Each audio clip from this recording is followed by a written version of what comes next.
How's everybody doing today?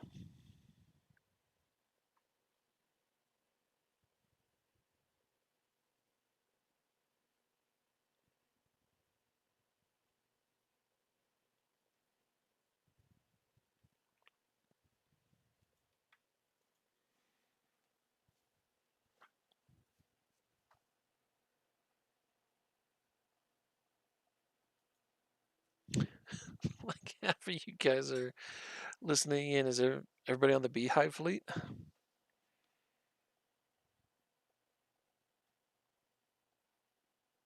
Busy doing jump rating. Just want to hear the history. Actually playing Factorio.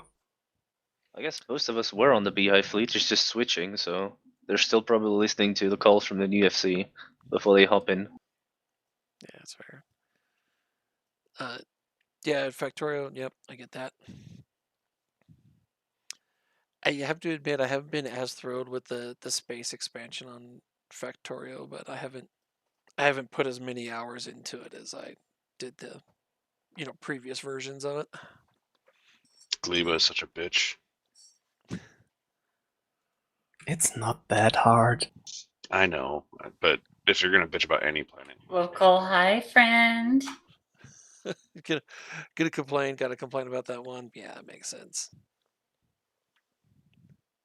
Hi, Ranger. Anyways, I'm recording these for that, just so you're aware.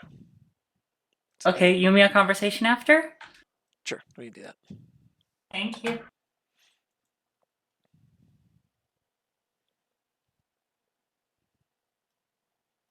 Okay, so I've been doing these. I usually just wait for like a prompt from you guys on story time, just because it's easier that way. So is there some story that you guys want to hear about, or some part of kind of the history that's a little bit easier than just trying to guess what you guys are interested in? my goons hate gambling in the casino wars. Easy topic, sure. That one basically came down in the 10-year ago past now.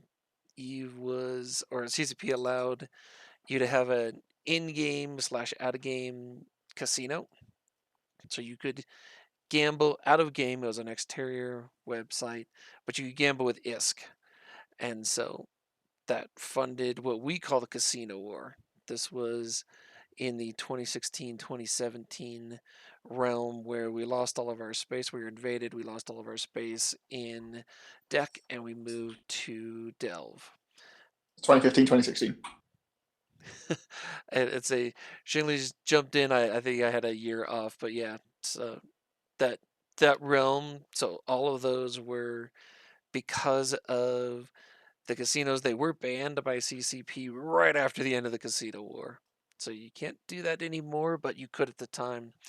And the people running the casinos, there's any number of stories. I won't go into that because I've never truly been confirmed on it. But there was some out of game issues, shall we say, that led to the invasion of Deck. And the guys just basically handed our enemies like a trillion ISK and said, "Here, go kill the Goonies." They didn't, but they did, right? So they didn't actually destroy us because it's not how Eve mechanics work. But they did drive us out of our homeland, which was Deck at the time. And we moved south through any number of different places. We lived in Losec for a little while in the Tartokan area, a couple of bases there, until we moved south into actually sacked and staged the invasion of 1DQ from there. And then we lived in Delve for, almost 10 years until we moved into the new space in October of last year.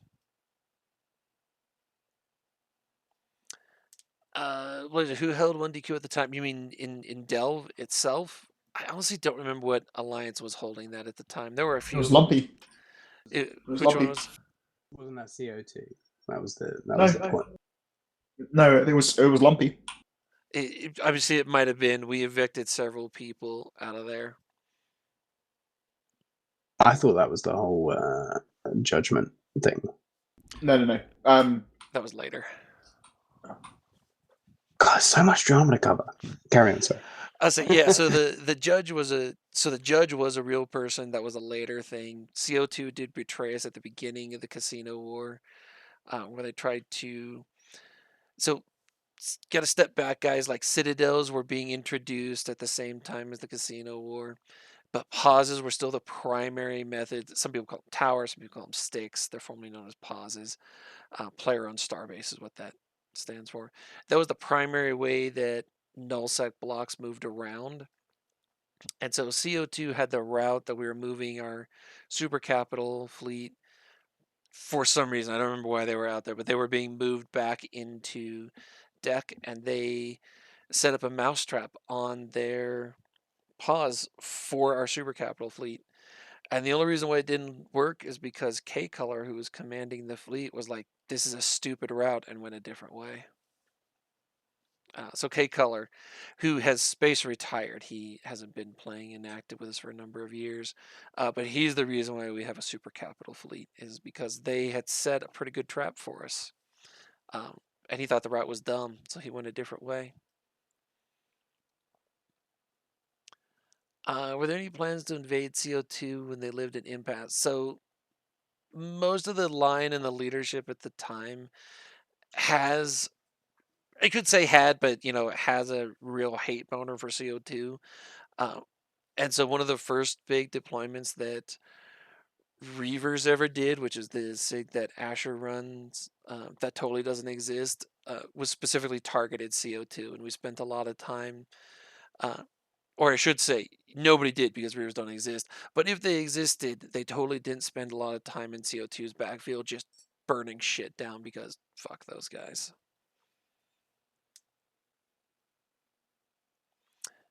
Sapphire, why was Delve picked for Goons? I don't know why Delve itself was selected. I wasn't in the leadership at the time. It was something that I can guess that you needed to find a place that, okay, we've got stuff, we can move it in there. It's kind of easy to invade because the people who are living there, right, the primary adversaries of ours in the Casino War were to the north. And so Delve was relatively vulnerable in that sense. But that was long before I joined the leadership.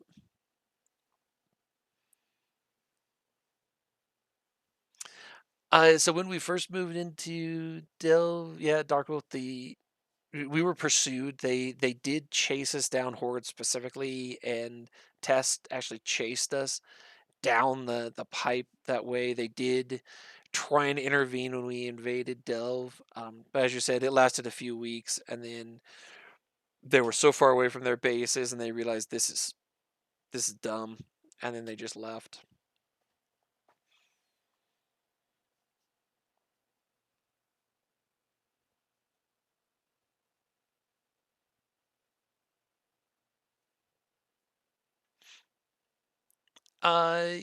It's Test is an interesting group. We've had a lot of interesting times with them over the years. We conquered Fountain and gave it to them. This has been at the beginning / ending of the IT war. IT was the alliance that controlled Fountain at that point. This would have been years before the Casino War that we just talked about. This was the founding of the CFC. And we kicked IT out. We basically installed Test into Fountain, and they lived in Fountain for years, basically until the Casino War itself. You get a number of shenanigans of us attacking Fountain when IT was in it, and then Test was in it, and then us attacking Fountain when Test was there.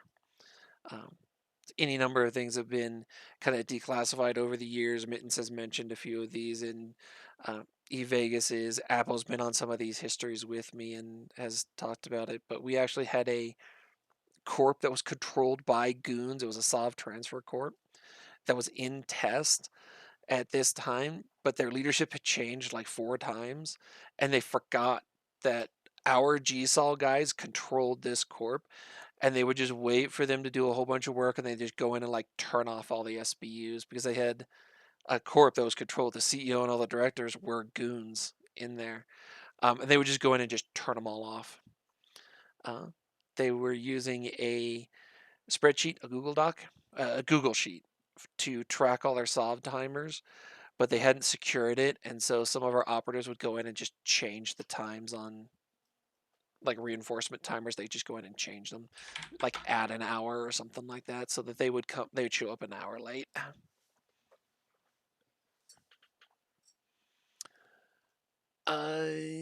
Oh, so the Fountain War video was Scott Manley. I forgot he did that. Yeah, he did one of those.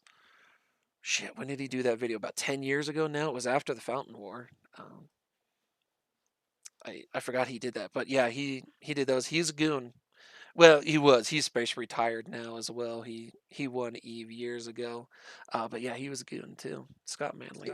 He's got a cool. He was one of those people that kind of joins kind of every group. There was a few people like that. They used to have a lot more of a kind of, I don't know what the word is, you have a group of people that would kind of overview and report on the events like occurring. Yeah, his YouTube channel is still going. I follow his YouTube channel myself. If you guys are interested in it, he posted something. I don't know, just like a few days ago, I think. So he's a Eve nerd. Shocker, he's big into rocketry and space and astronomy and all that kind of stuff. So if you guys are interested in that, you should check it out. He's got a pretty good channel with a whole bunch of stuff. There's a really, I don't want to interrupt here, but like, there's really one thing I kind of convey is that it's very hard to kind of deliver the kind of the intricacies of the history because it's so varied. And so like, if you look at like Vietnam, it lasted what, 18 months, 2 years, but to live through it, it was like, there was a lot going on in the real world at the time. So basically, it became a bit of an escape mechanism, I think, for a lot of people, and that played out in a very theatrical way. So you can watch sort of catch-up videos and stuff like that, but obviously a lot of this comes out in kind of oral history of people you find in Fleet. But and my apologies for my voice, by the way, I'm suffering a bit. But yeah, there's some great other stuff there too. Yeah, Vietnam was actually shorter than you think it is. It didn't even last a year. It was fall of 2020 and spring of 21. No, it was longer than that. It felt much longer than that. Yeah, it was actually much shorter than I think it was. It was one of those to where, because what you're blending in there is all the COVID bullshit that happened at the beginning of 2020, right? So we're all in lockdown, we're all at home. We got nothing else to do, all this kind of stuff. So all of that occurred right in the spring of 2020, depending on where you are in the world. Let's say April. Vietnam kicked off in like when did the NIP? September. When did the NIP get broken? Because we had the deployment to like Pureblind, right? And then the NIP was broken, and we kind of backed away. When was that? Yeah, so it was August is when that really kicked off. So they were coming through and doing all these kind of things. Beginning of it was going through. The NIP gets broken in like June-ish, but the war didn't really kick off until July or August, because we were defending the stuff in Fountain, right? We were doing that where you would, right, the pings would come out and like getting an interceptor. We're going to go to this Keep Star, right? And we'd hand you a ship for the old Ferox defense fleets. That was in July, August, and then it lasted about a year or so. M2 occurred in very late December, right over the New Year's and for 2020, and then all of that gets down to one constellation, right? So M2 occurs, and we're still losing, right? We're still contracting our space down to the 1DQ constellation itself. They can't break it. They try. They're dropping the Asbels in. Most of that stuff was in 3 Tech D, but not all of it was. Doing all those kind of pieces. Trying, lose, try again, lose again, try again, lose again, right? They just ran into the wall of that piece. That goes on for several weeks, over a month, where they're trying to break the 1DQ constellation. They never do. And then during an engagement, they start unanchoring the main Keep Star in T5Z. And I remember when it happened because there was some fleet going on. There was an engagement going on when this happened. And I was in the command channels with everybody. And some scout who we didn't know. I remember when this happened because all the FCs and all the leadership types are, who the hell is this scout? We thought it was disinformation. None of us thought it was real. I was like, the T5Z Keepstars on anchoring. We're like, yeah, whatever. I was like, no, seriously, it's unanchoring. And about 10 recons piled into the system and just went, oh shit, it actually is happening. We didn't believe him. Whoever that scout was, we did not believe you. If you're listening to this, we absolutely did not believe you. Like every leadership person who had an alt and T5Z all logged in at once and were like, oh my God, they're actually doing it. And then the war lasted, a few weeks beyond that as we're reconquering our space, chasing them down their Keepstar chain, all those kind of pieces. But yeah, the Vietnam actually only lasted a year, 13 months, something like that. It was pretty close to a year. You know what? As someone that kind of went through it, like I guess it's the experience, like when you're off kind of furloughed and you're kind of involved on a day-to-day basis. It's that experience of like, for instance, Fleet were on like receding gate camps from 49U to KTAC 6 back to SVM. Like you had this continual kind of backtracking. And then you had the NPC Keepstar battles, which lasted a month or so. How many trillions were thrown at these 5 Keepstars? Like it was each little kind of chapter of a book, basically. It was quite something. Yeah, it did. It lasted I know for me it seemed like such a long time as well, and I think it's just because of the skewed perception of the Vietnam War, right? Was 3-4 months after COVID stuff had started. Right, the lockdown started. I said arbitrarily. I'm picking a point there in April, but it was around that. It was basically that whole summer where we're all sitting around just going, okay, the shit do we do now? I mean, a lot of us working at home. I was. I had a laptop sitting on my desk in front of my big monitor, and I had Eve on my big monitor, and I had my laptop up doing work, and it's I was doing both. All right, a lot of talk in the chat here. Let me get through this piece. Yeah, the NPC Keepstars were in September, October kind of time frame.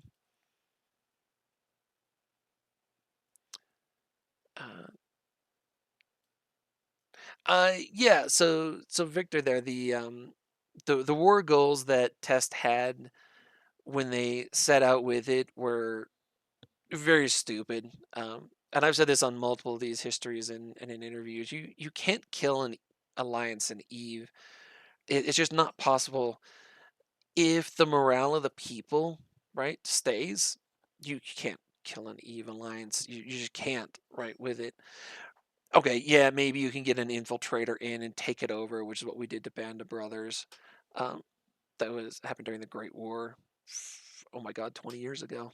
That was so help me with my dates. Is that 05 was the Great War with the Bob disbanding? Something like that. 05, 06, somewhere in that neighborhood. Yep.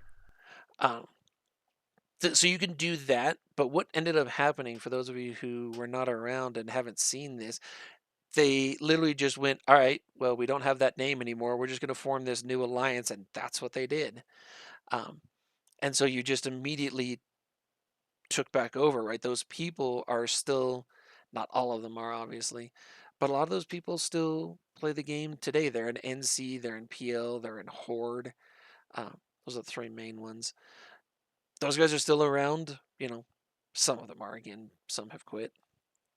But you can't just kill an alliance in Eve like that, as long as their people want to log in, want to get in the fleets, want to do all this kind of stuff. And that's what happened in 1DQ, right? Our morale suffered for those who were not involved with it, right? You don't go from 4 regions down to 7 systems without taking a morale hit. But as I was talking with Dave, we were doing one of these a few months ago, the morale overall did not break. Our morale did not break. Theirs, right, they had all of these. You got to remember, there was about 100 alliances banded together to come in and attack us. And they hated us, that's true, but they also hated each other. And there's only a limit to how long you can do that when you hate each other. and you're like, well, do I hate goons more than I hate this group? And at the beginning, that was true. And after 6 months, it started not to be true, and their coalition just fractured.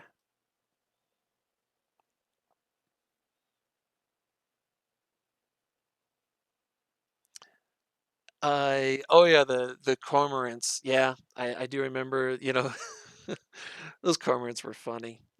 Cormorant fights and everything. I initially trained the 3 characters just so I could have 3 bombers because I think that's how many it took to kill a whole fleet. It's something like that, yeah. Do I remember Army of Mangoes? I do remember them. So the Army of Mangoes thing that Dirk Wolf is talking about there. It's supposed to be Dark Wolf. Did I just screw that up? I think your name is Dark Wolf, man. I think I totally dropped that letter. Oh, it is Dirk. Okay, cool. All right. The whole setup when you look at groups, they tend to have cultural groups with it, and then after a little while, you tend to get a civil war within them. So the one that he's talking about there was the Chinese Civil War, which occurred in 2020, 21, 22. There was a little bit of it in 19, right? It spanned before and then after that war. There was a Russian Civil War in. Help me for history there, you guys. Anybody remember when the XIX thing happened? This was 14, 15 with White Noise and all those. I'm spacing those dates. It's something like that. We were still living in DEC at the time.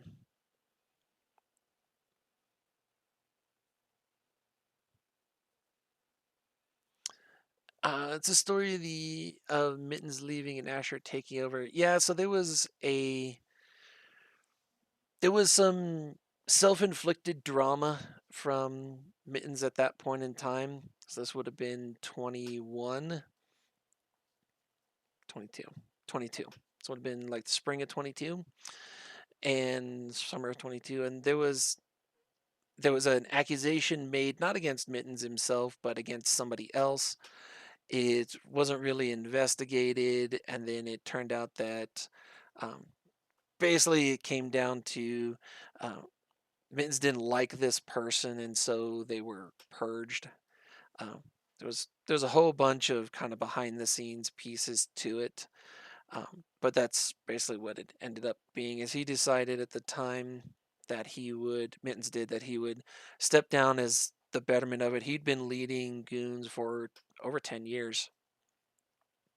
Yeah, he'd been leading for over 10 years, and he saw the writing on the wall that it was going to cause a schism. And as I said, we've seen these before in other groups. There had been the Russian one 10 years before. The Chinese one was, at this point in time, was like a year or so before that. It's 4 years ago now. And so he decided to step away and just kind of embrace being retired, like actually retired, and go and see the world and do all that kind of fun stuff. I wasn't involved in selecting Asher as the replacement on it. I was in Ilum at the time, but that was made at a higher level. When Mittens stepped down, he basically tapped Asher to take over, and he's been our CEO ever since.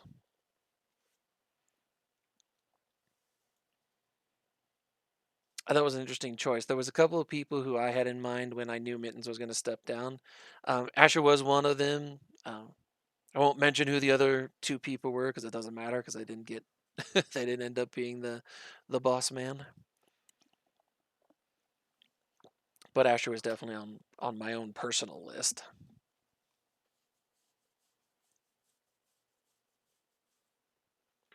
What about a little bit about yourself? How did you where were you before Goons, and then where did you come in, and how did you grow through the ranks? So I started my Eve time started as almost everybody does, as a classic high sec guy. I was reading, mining, industry, all that kind of stuff. For those of you who remember the old RVB, the Red versus Blue group, I wasn't part of them, but I was one of the people that would supply them with arms. So they're staging. This was a perpetual war deck corp. Well, it's 2 corps, but it's actually controlled by the same people. And what they did is they founded a corporation called Red, founded a corporation called Blue, and then they basically permanently war decked those 2 corps. So in HiSec, you get a chance to engage and shoot each other and do all those kind of pieces. And their staging systems were 1 jump away from each other. So Red was in right system, and then you go over 1 system, and then 1 more. So they were actually 2 jumps. There was a middle system in between them. And the setup was like you would go and I would jump into Blue staging system. I'd dock in their station because again, this isn't HiSec. I would offload half of my ammunition and whatever it was, and I'd put it on their market, and then I'd jump 2 jumps over to Red, and I'd do the same thing. So I would sell. I was an arms dealer. I would sell ammo and drones and missiles and whatever it was, whatever I happened to be building to both sides. So I started production and industry with that. I've lived in wormhole space a couple of times. I've done it twice. I began my nullsec journey, I guess you would call it. As a CEO of a corporation, I ran my own corporation at the time, and we were in a very small alliance called Strange Brew. We lived in the drone regions, associated sort of to Deco. This is before the Imperium. It's before the CFC. It was not a Deco at that time. This was goons and the alliances that were living in Declan. We were more than Blue Troll, but not really friends. Like we were around. We were not really engaged in each other's things. But when the war came down, we were on the same side. Stayed with them for a little while. They got invaded. PL invaded drones. We lived in the region of Owasso at the time.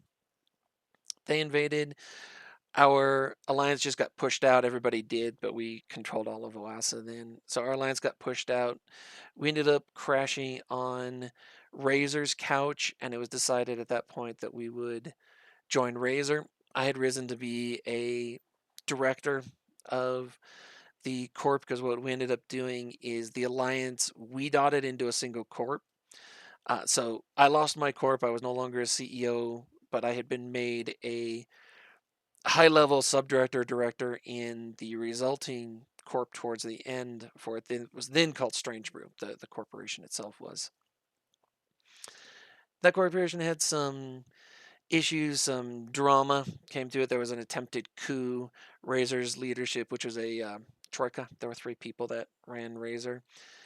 They backed the coup leader, and the corporation just shattered. It literally just dissolved. The corporation doesn't exist anymore. When that happened, we were in the north, and I was like, "Oh shit, okay, what are we gonna do here?" A few of us kept that corporation on life support to sell assets, get everybody kind of sorted, and I started looking around at that point in time. I wanted to stay in null, wasn't sure what I wanted to do, and I ended up joining a.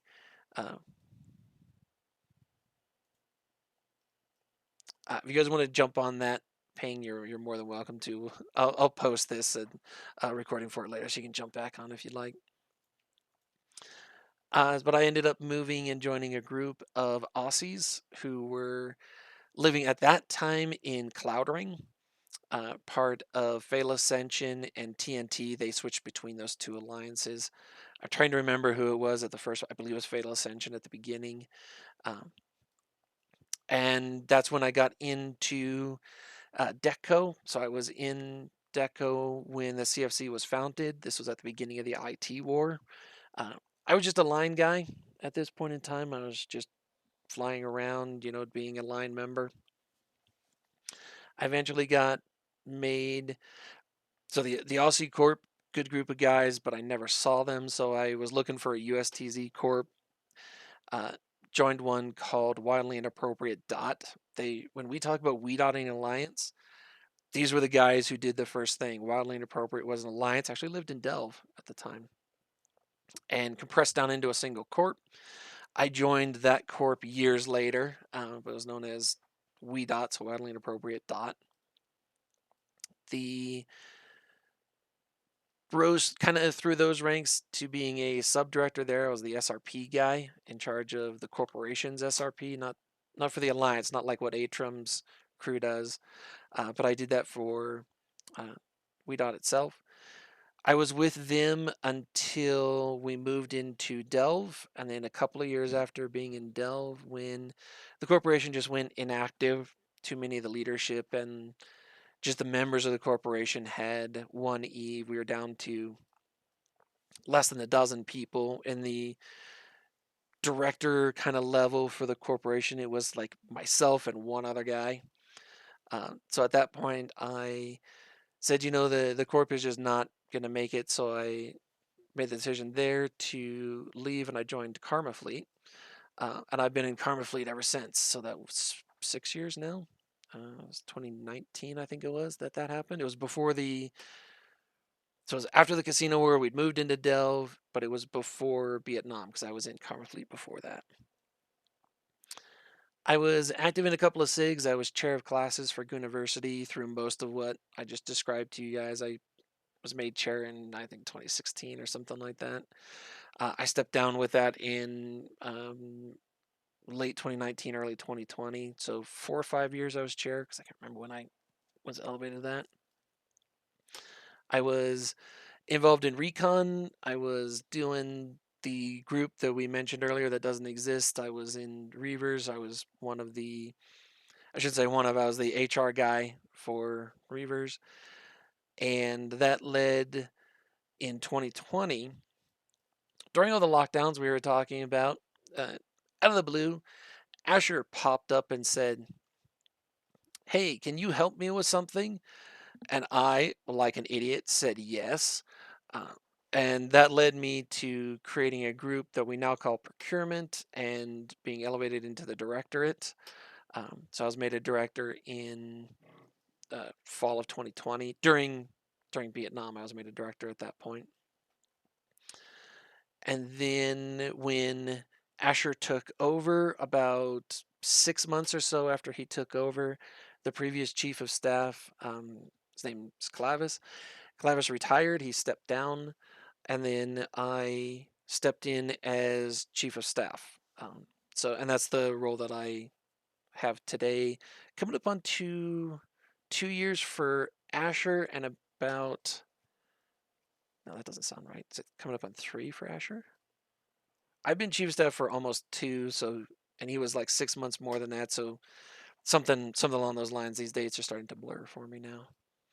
What exactly does chief of staff, like, what does your duties entail?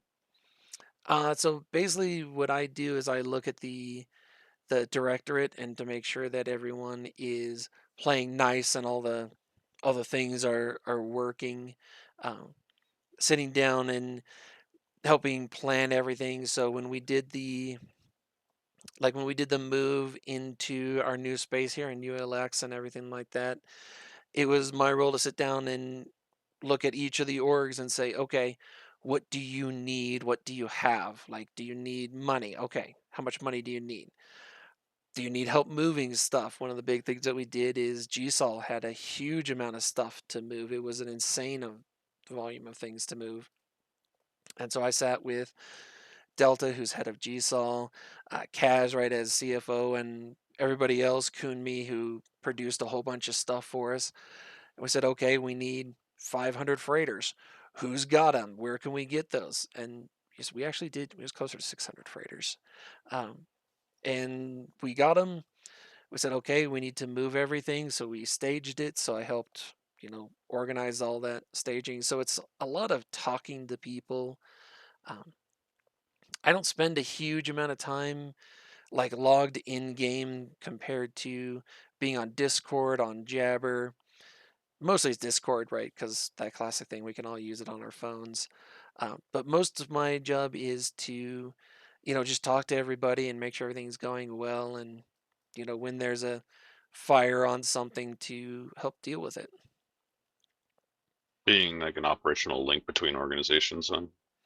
Yeah, it's something that I sit down and I just watch and make sure that everybody's, doing whatever it is that they need. So like Atrum just sent the ping out the other day for some more SRP guys, which apparently everybody responded super quick. He's actually got as many guys as he needed. I think he told me he hired like 5 new SRP guys, and he got, I don't know, like 20 of you all reached out to him, was like, I'd like to do that. And so he was just like, oh shit. They actually just added 7. I'm looking at the post right now. Is it 7? Okay. I thought he told me It it was is, yeah. 5, but yeah. So, it's something like that is, you sit down and you go through and you say, okay, he needs, SRP guys need money. And, so I give him the money or Kaz does, whichever one of us is awake to deal with the wallets. And then it's like, okay, I need more people. It's all right. He just pinged that out because he's well capable of doing that. And he's got his guys. And then we sat down and chatted about him. He asked a few of us if we knew some of the people because, he doesn't know everybody. And so we gave him some feedback on some names. Fortunately, most of the people that apply to do that are, like, they're not unheard of. Like, we all just didn't go, who the hell is this person? At least somebody in the group knew him. Or knew each name, I should say. Can you talk about the Cloning Bay and 1DQ? Oh. the I wasn't here for it. apocalypse. I'll say, I assume you mean the whole J thing. Yeah. Yeah, that was one of those two where it has happened more than once. We've done it as goons where we have someone on the inside of an enemy alliance. In fact, Mittens did this. We got control of a Keepstar through some means, and Mittens went in and turned off the clone bay, and he actually pinged out a picture of it, of how many clones died. I don't remember how many thousands of clones it was. But these kinds of things happen. It was something to where none of us saw it coming. It caught the entire directorate by surprise. We're all just like, what the hell? He mistimed it. So when it happened, it was really close to like a downtime. So if you lost clones, and I did, I lost some. It wasn't as bad as it could have been because he mistimed it. He didn't time it correctly. I died. Luckily, I only lost like some of the lower mids. I didn't lose any of my high grade pods and stuff. But it could have gone a lot worse. I think there was someone talking about it. Like, it's hard to know how many were lost, but probably about a third to half of the pods there were gone. But I mean, it also cleared out a lot of black marketeers that were living there as well. So silver linings. Yeah, it's one of those. The only person or only people who know for sure is CCP, and they've never officially said.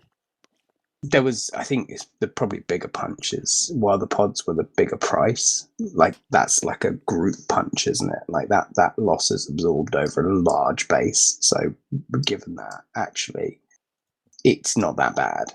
Like everyone can absorb a little bit of a punch, but the stuff that was stolen from the corp, I mean, that technically amounted to quite a big deal. Yeah. So the implants, what really happened is there was a lot of corporations, and this is something again, as chief of staff I was involved with, is sitting down and saying, okay, and this is where we reach out. So as chief of staff, I normally look at the directorate, but I'm also involved with corporation leadership as well. And we looked out to them and we said, what can we do to help?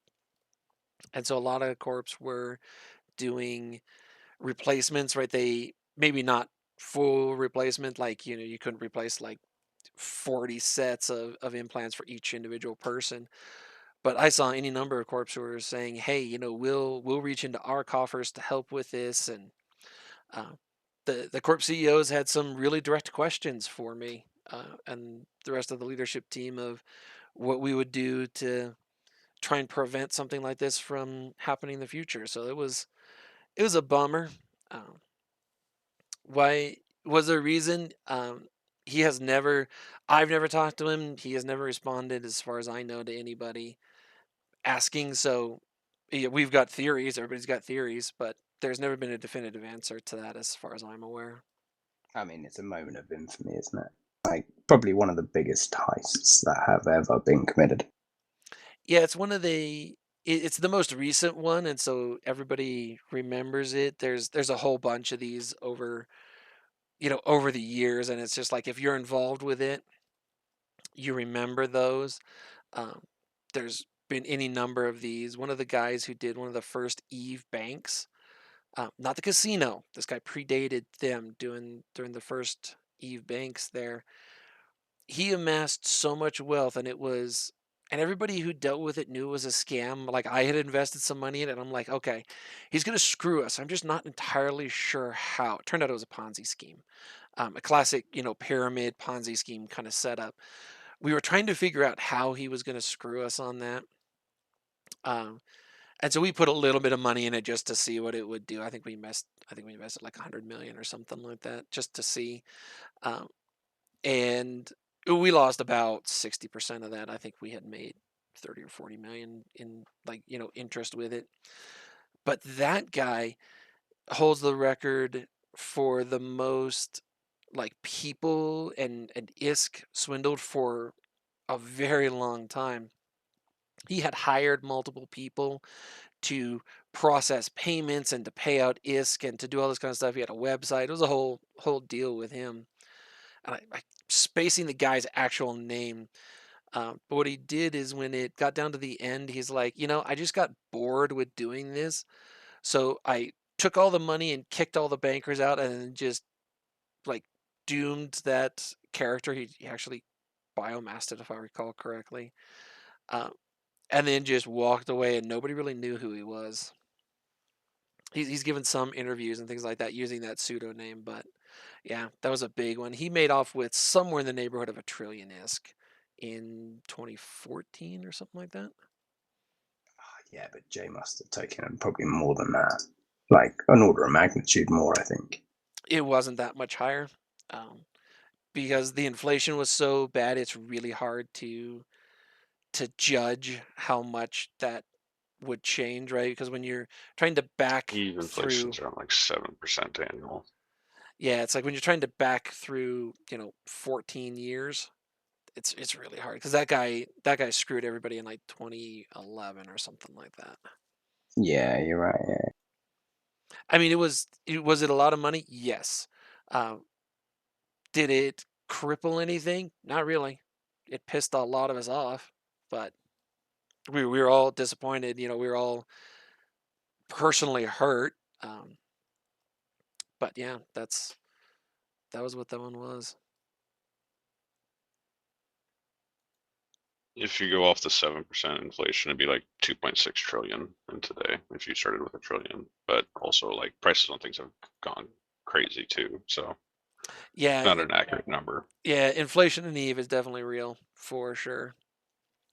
Especially with, Titan and super carrier prices and everything like that. So when you try and put numbers on those, it's just such a hard thing to do. I mean, even putting the value on the Battle at M2, right, which was just a few years ago. Titan prices today quite a bit higher than they were at the Battle of M2. So the fact that 300 Titans died in an engagement, like if you calculate what that value is today, you're just like, holy shit. And if you did it back then, we were all just like, holy shit, it was crazy. But those values have easily doubled, if not more, since that battle. Yeah, and for a minute, Titans were even at like 350 billion just to build before they changed with like the water requirements and stuff in them. Yeah, the water was terrible. Let's say Kunmi was vocal. We'll go with vocal on how stupid that was. The HiSec ice miners. We're gonna go way back now. This was the predecessor. This was known as the Ice Interdiction Campaign. This was the predecessor to Hulkageddon, which was the predecessor to Burnjita. This goes all the way back to that point in time. And what they were trying to do was to corner the monopoly on a specific type of ice, which is what the reaction pause towers used, which is what DEC had. So like they could mine that ice kind of locally, and so it was being in high sec, shooting all the miners, doing high sec ganking. But that's what the Ice Interdiction campaign was. That then led to Hulkageddon, which we ran a couple of times. There's at least 2 Hulkageddons, and then that led into Burnjita. And so all of those were kind of put on there.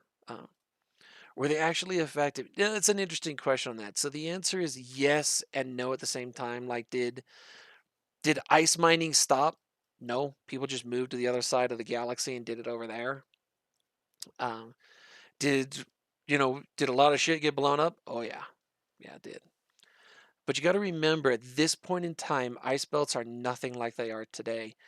There were effectively no timers on them. They technically did have a timer. You could actually deplete an ice asteroid, but the ice fields, especially the ones in high sec, had, let's say, 200 ice rocks. I'm making that number up because I don't remember what they were, but it was something like that. And each of them had, let's say, 10,000 blocks. And so you would never deplete them. As soon as they would deplete, right, it was downtime and they would refresh. So there was infinite ice mining. So did it have an effect on it? Honestly, not really. I mean, technically the answer is yes, because for a little while, one isotope was slightly more expensive, but the reality is no. Now, Hulkageddon and Burnjita, those were a lot bigger of an impact, especially the Burnjitas, because we weren't targeting ice miners, we're targeting jump freighters. So jump freighters and freighters were the primary target of those, and that caused severe damage. Again, didn't break any alliances. None of the nullsec alliances were ever broken from that. But CCP actually used to put warnings out during Burnjita of like, hey, don't autopilot your freighter around it or it's going to die. That was before the bumping mechanic changes. So Burnjita is not really possible. We did a Burnamar one year too. Most of it was Burnjitas. But they're not really possible anymore because the bumping mechanics have changed. So this is where you could bump somebody indefinitely to downtime. They didn't have to log back in, but you could bump them from 1 minute after downtime to downtime itself. There's nothing they could do about it. It's changed now. 3 minutes and you'll go into warp even if somebody's bumping you, which is great for moving capital and super capital fleets around. Really terrible if you're trying to bump freighters to get them away from gates and get them away from Concord and so that you can shoot them. So the I thought bumping it was 2 mechanics really minutes. carried it. Is it 3? Thought it was 5.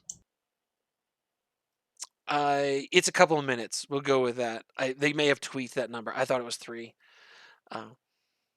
I'll admit, usually when I'm doing Cap Warfare stuff, I have multiple alts, and so I'm just like, all right, into warp, and I just flip, just looking, all right, has that one landed yet? Yes. All right, jump. Has that one landed yet? Yes, jump. And I don't pay attention because they bump all the fucking hell anyways. So we've got all this history. When are we going to be writing some more? So someone asked Azure that yesterday, and the answer is future plans. I think it was you, Eagle. Wasn't it you who asked Asher that yesterday on the fireside? No, I didn't ask that one. No. Uh-huh. Honestly, that one was me. Oh. Somebody literally did yesterday on the fireside, so. I mean, isn't history always being written? Fair enough.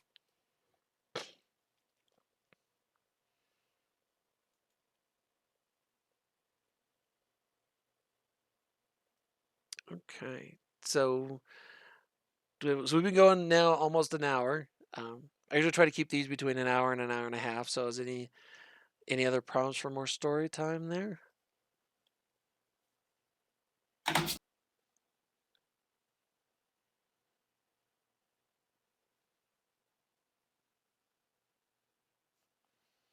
right, let me go back through the scroll back and make sure I got everything.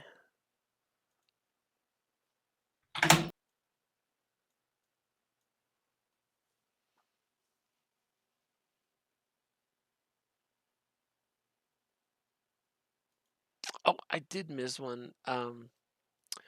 Bane, you were asking about skill books for the new DD skill. right now the answer is no, because we don't know what those skill books are going to cost. So as soon as those come out, we're going to take a look at that and just see.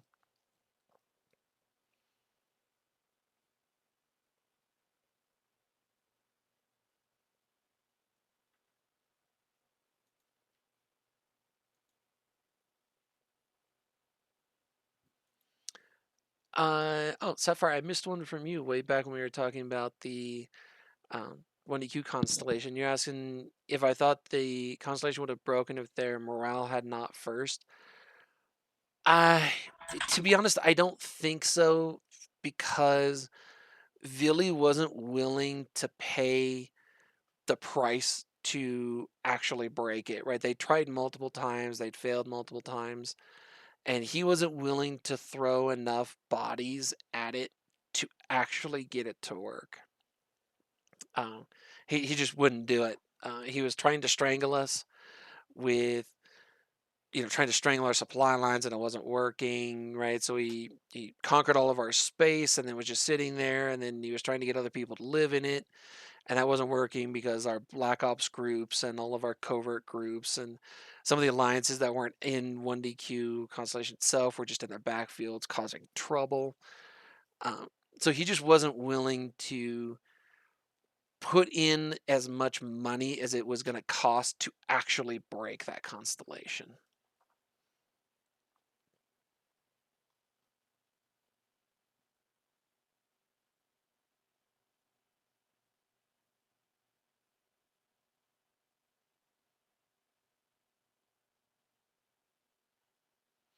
Oh yeah, this is another. Wow, I missed two of these. This is another one.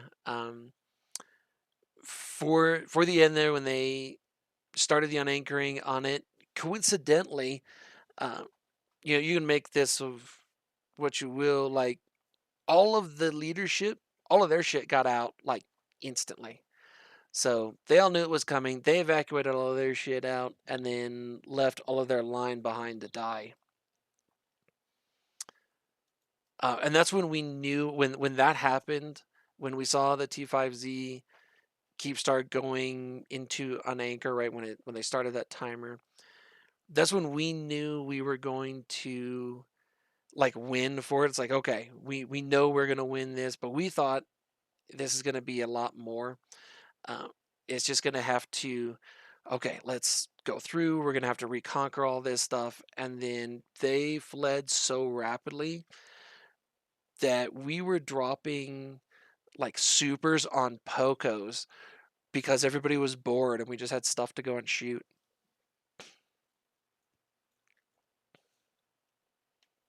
But all of their stuff got out first. Like, their entire leadership cadre evacuated their shit first. Didn't Test actually not tell the other people when they did it? I thought, or something like that. Yeah, it was when I say they, I mean Test leadership. It was a whole shit show. There's there's a whole bunch of intel from their command channels and things like that. Everybody was hacked off. There's old meta shows around that time that are just peak like entertainment. Yeah, they're pretty good. The going in and crushing the T5Z Keepstar. I remember when we did it, when we went in and shot it and blew it up and everything like that. And because we did it as a big party, like everybody wanted to be in on it, and we were all just like, okay, we're gonna bring out all the big boy toys and we're just gonna do this. And Asher is like, no, you're gonna crash the server, you assholes. It's like, we're gonna use subcaps with it, because if we bring in like 1,000 carriers and supers and they all drop their fighters, we're just gonna crash the server, which is, an issue, a known issue. And that's why that was done primarily with subcaps. And then there was the awe chain at the end of that one, which is in one of the meta shows, right after when we were talking, right after the engagement there. It's actually mentioned that the whole thing was just going down. It was crazy. Are you gonna try and explain an R chain to people that might not have remembered it? I'll say that's an awe chain. It's just everybody on comms doing it. Is weird. It's weird, but then like if there's like an emotional weight back into it, It makes sense.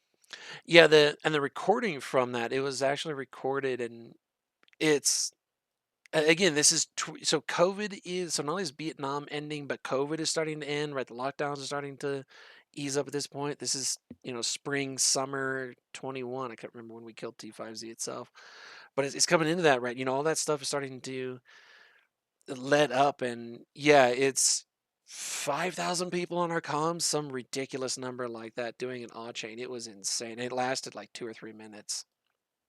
It's normally about 10 seconds. Do we have as many keep stars in our new space as we did back in Delve? The answer is no. We have a lot less stuff in terms of structures in our new space than we did in Delve, for the simple reason that we moved into Delve, right? Citadels were new, and so there were no like rules. It's like, oh, you want to put a Fortizar somewhere, you want to put a Satoyu somewhere. We had something like 60 Satoyus. It's some ridiculous number like that. So goons just like scattered it like breadcrumbs on a couch. It's literally like you put your hand into the couch cushion and you're like, oh, here's a Satoyo. Where the hell did that come from? We had just so much stuff. So it was kind of, on the one hand, the war was super annoying. On the other hand, it was kind of nice because it blew up a whole bunch of shit that we didn't want to deal with. So do we have as much stuff in space now? No, it's less. What we have is we're more careful about where it is. So it's more useful stuff, but it's less in absolute numbers.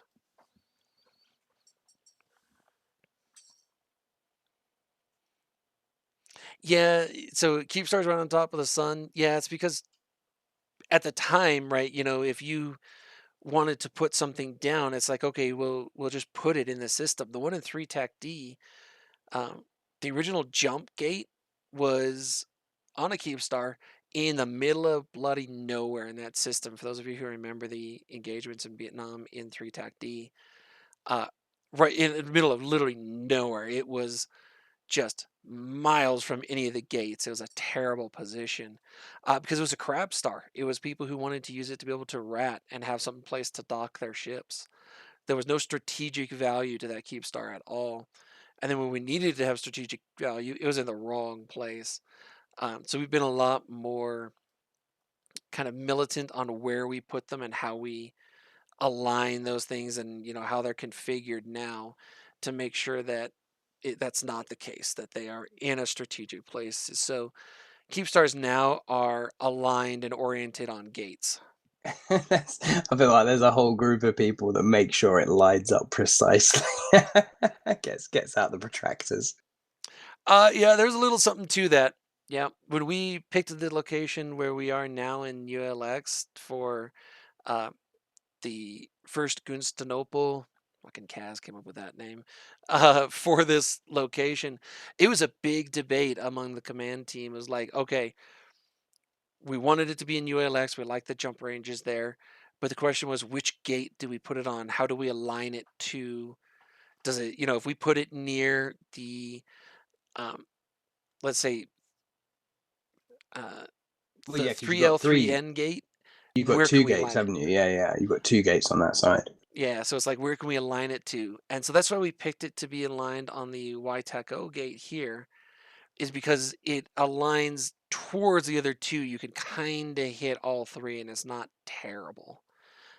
But yeah, that's why it was picked that way. So there was a big debate.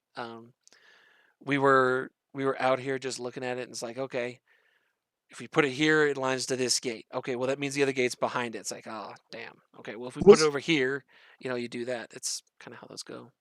Was the I don't know if anyone else remembers this, but when I joined, it was the first keep star in 1DQ wasn't actually the palace. It was the Theta Star Dick Butt, and the up the planet. Like obviously, it used to be on the old grid for the infrastructure hub, and obviously that whole grid. The amount of times you'd have people like trying to warp stuff over from one to the other. But like, was that one of the original ones? So the answer is yes. The original 2 was the Theta Star, and then the Imperial Palace. Right, those were the 2 original ones in that system. And then the Theta Star became a Super Carrier and Titan and Carrier and Dreadnought base at one point in time. Then it was moved back to the Imperial Palace. The McMahon-Fisk Cube Stars put in there. We actually had 2 others. There were 4 actually on the T5Z gate grid at one point in time.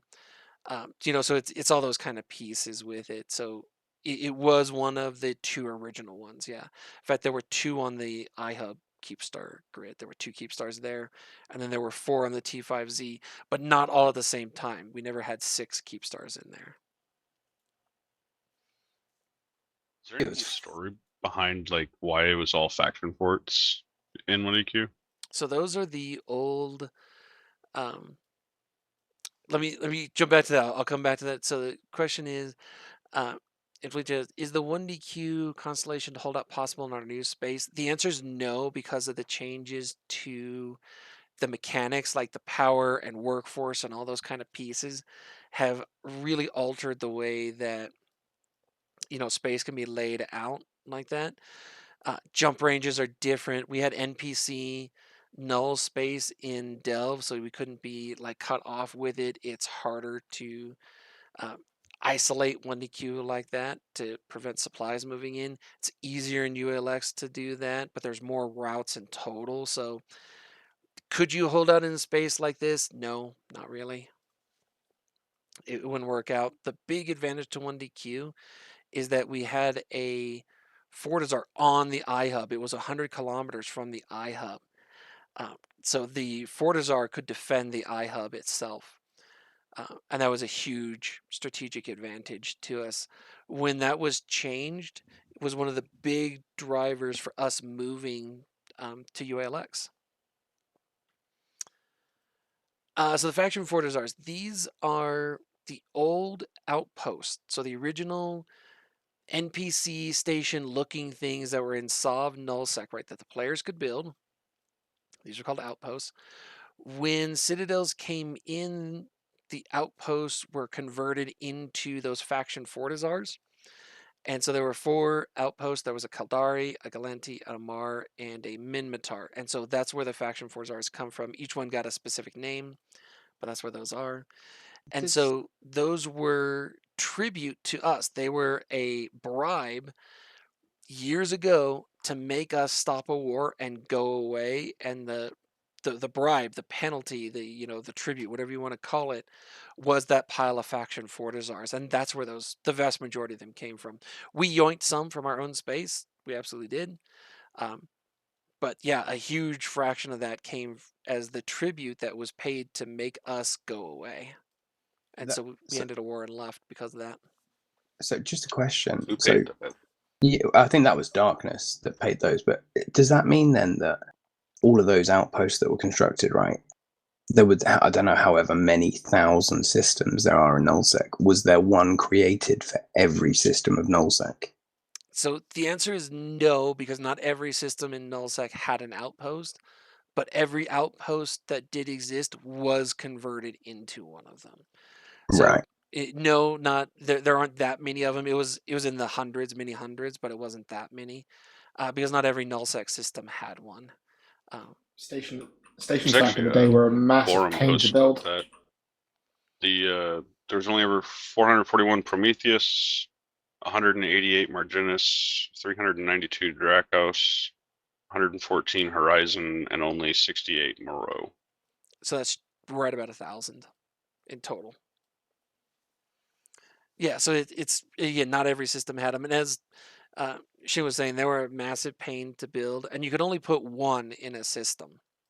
So it wasn't like Keepstars now, where you could have multiple Keepstars and all that kind of thing. If you put an outpost in it, it's just one. So if you put the wrong outpost in it, and then you couldn't take them back out, right? You couldn't decommission an outpost. So wherever that outpost was, that's what was there. You couldn't change it. You couldn't decommission it. You could conquer it, right? You could change who controlled it, but you couldn't pull them up and move them. Yeah, so there were special rigs and bonuses for them. Some of the systems have them. Yeah, so there are special pieces to those. That's true. I mean, there's one in ULX, isn't there? You've got the Marginis above the Goonstone Snowball. Yeah, that is one of the old faction. Sorry, that's one of the faction Fortizars It's one of the old outposts, and so if you undock in ULX and look straight up along the Z-axis to our memorial, that's one of the old outposts. Definitely the best looking one.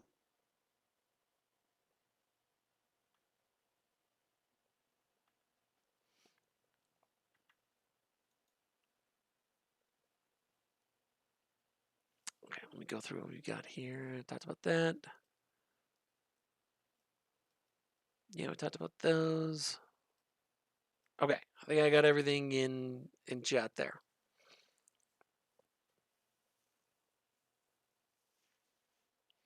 Yeah, one of the funniest things when CCP announced the change of the outpost to these faction fortizars is Providence, right? The region of Providence.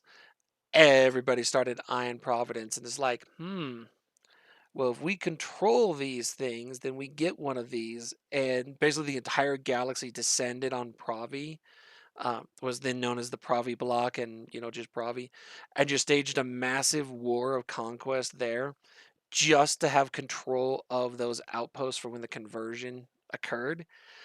Because the blocks didn't want to go to war against each other, they wanted to take all the outposts that were in Providence.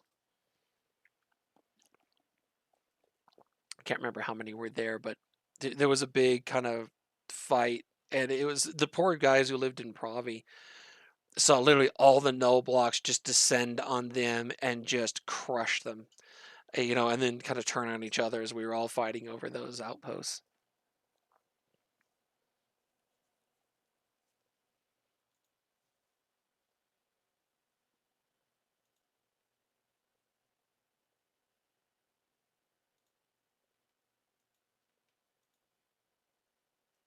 Okay, any other questions for story time? If not, I think we'll all day.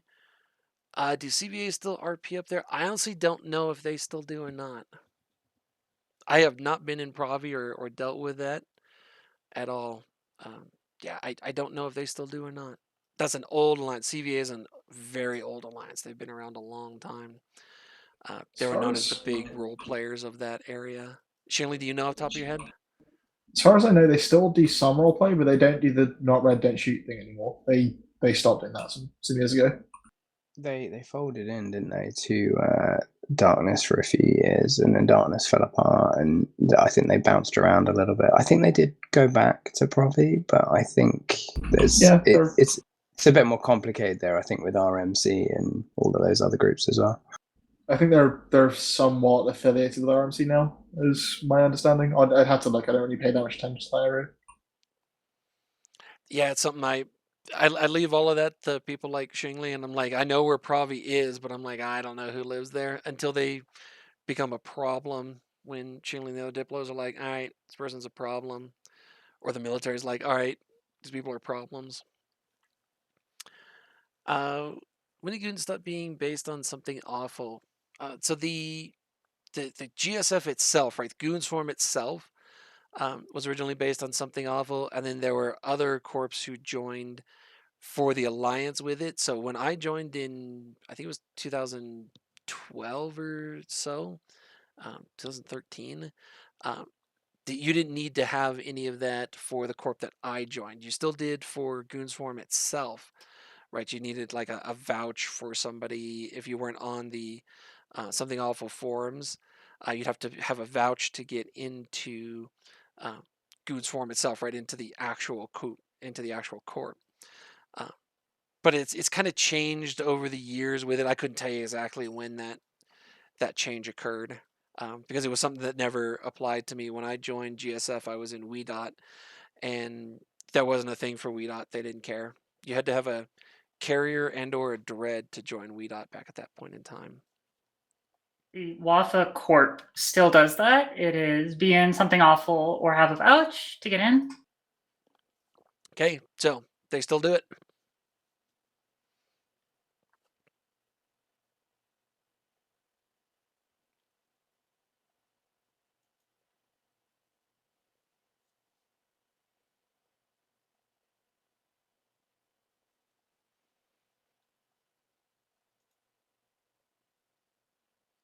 Okay, any other questions? We'll do like the auctioneer thing, like going once there. Something off topic. Are the new fitting things gonna fix any systems or not really? Yeah, so it's an interesting question on that, and so what he's talking about is the idea that we're going to have the ability here in just over a week to convert workforce to power and power to workforce. So will it change anything? We're honestly not 100% sure because we haven't really released all the details. And the thing is that even when CCP puts out a dev blog that says, I'm going to make up numbers, 10 workforce equals 1 power, and 9 power equals 1 workforce, there's going to be some ratio for it. Until we see it actually hit TQ on patch day, none of us really believe it because we've been burned before where they've made the change like 2 days before and not told us. I'm hoping that there's going to be a good dev blog with patch notes the end of this week. There's supposed to be, but if there actually is, what has it got in it? We don't know. But we're waiting for it. We're going to look at it. So the honest answer is that we don't know what it's going to do. It might change some of the configuration of our space. It might not change it at all. It just depends on what kind of the ratio it is. If it's 1-to-1 or 10-to-1, those are two different conversations, on how it would actually work out. So the honest answer is, man, we don't know yet. It's always that situation as well, as you know, because whatever they're going to release will be revised in some capacity. Usually, I mean, they do tend to iterate on it eventually. The question is, how long is that iteration going to take? But yeah.